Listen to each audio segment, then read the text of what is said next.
अंजलि के मखमल जैसे होठों को देखकर अभिषेक कंट्रोल नहीं कर पाया। और फिर ये लव स्टोरी अभिषेक नाम के एक लड़के की है जो अपनी बहन की शादी में जाने के लिए मुंबई रेलवे प्लेटफॉर्म पर अपनी ट्रेन आने का इंतज़ार कर रहा था कि तभी एक लड़की उसके पास आकर पूछती है कि मुंबई से हावड़ा जाने वाली ट्रेन कितने बजे तक आएगी। अभिषेक ने कहा रात 8 बजे आएगी। वह लड़की वहीं प्लेटफॉर्म पे ही बैठ जाती है और ट्रेन के आने का इंतज़ार करने लगती है। थोड़ी देर बाद रात के 8 बज जाते हैं लेकिन ट्रेन नहीं आती है। अभिषेक काउंटर पे जाके पूछता है कि ट्रेन अभी तक क्यों नहीं आई। तो काउंटर वाले अभिषेक को बताते हैं कि घना कोहरा होने के कारण ट्रेन थोड़ी देर से पहुंचेगी।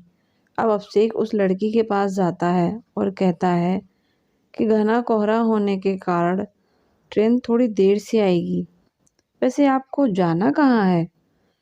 लड़की बोली, मुझे बर्दवान जाना है। अभिषेक ने कहा कि मैं भी कोलकाता जा रहा हूँ अपनी बहन की शादी में। दोनों ट्रेन आने का इंतज़ार करने लगे। दिसंबर का महीना था और ठंड बहुत अधिक थी। अभिषेक ने देखा कि वह लड़की ठंड से सिकुड़ रही है। अभिषेक 2 चाय लेकर उसके पास जाता है और कहता है, ठंड थोड़ी ज़्यादा है क्या? आप चाय पीना पसंद करोगी? लड़की बोली, थैंक यू। अब दोनों चाय पीने लगते हैं। अभिषेक ने कहा, मेरा नाम अभिषेक है, वैसे आपका नाम क्या है? लड़की ने कहा, मेरा नाम अंजलि है। अब रात के 11 बज गए लेकिन ट्रेन नहीं आई। अभिषेक ने अंजलि से कहा कि चलो हम वेटिंग हॉल में जाकर बैठते हैं, यहाँ पे ठंड भी बहुत लग रही है। दोनों हॉल में जाकर बैठ जाते हैं। थोड़ी देर बाद अंजलि सो जाती है। अब अभिषेक की आंखें अंजलि को ही देख रही होती हैं। अंजलि की गुलाब की पंखुड़ियों जैसे होठों और उसके मासूम से चेहरे को देखकर अभिषेक के दिल में कुछ कुछ होने लगा। अभिषेक ने खुद को संभाला और अंजलि की तरफ से अपनी नज़रें हटा ली।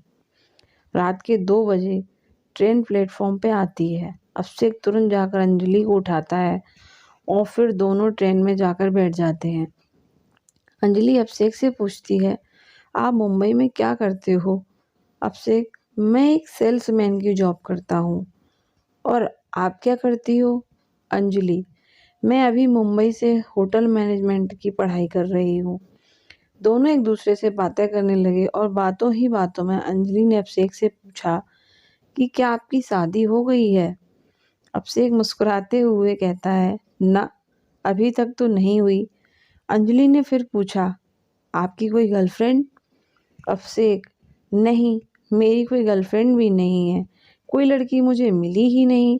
अंजलि, कैसी लड़की चाहिए आपको, जरा हमें भी बताइए।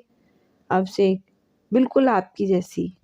अंजलि, मेरी जैसी ही क्यों?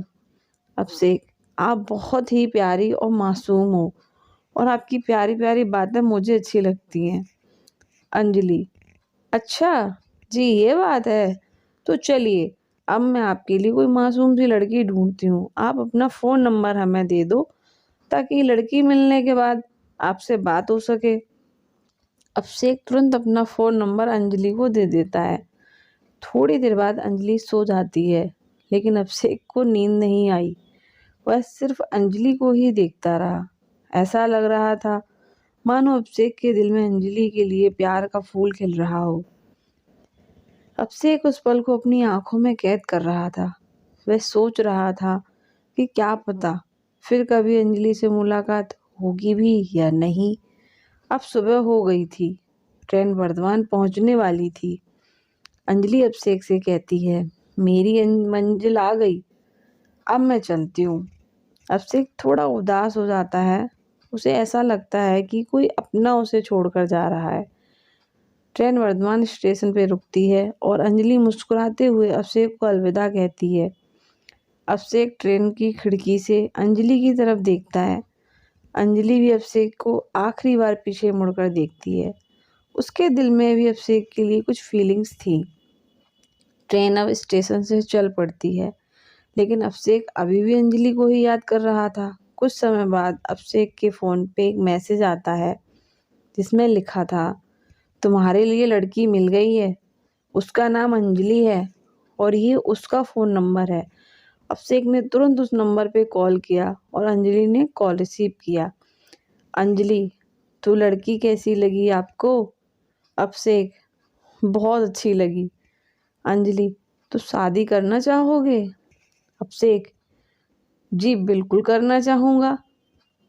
अंजलि, तो आ जाइए वर्धमान। ये बात सुनकर अभिषेक की खुशी का ठिकाना नहीं रहा। उसे अपने सपनों की रानी जो मिल गई थी। अभिषेक घर पहुंचने तक अंजलि से ही बातें करता रहा। तो दोस्तों, ये कहानी यहीं पर ख़त्म होती है। अगर आपको ये कहानी पसंद आई हो तो मेरे चैनल को सब्सक्राइब करें और वीडियो को लाइक करना ना भूलें।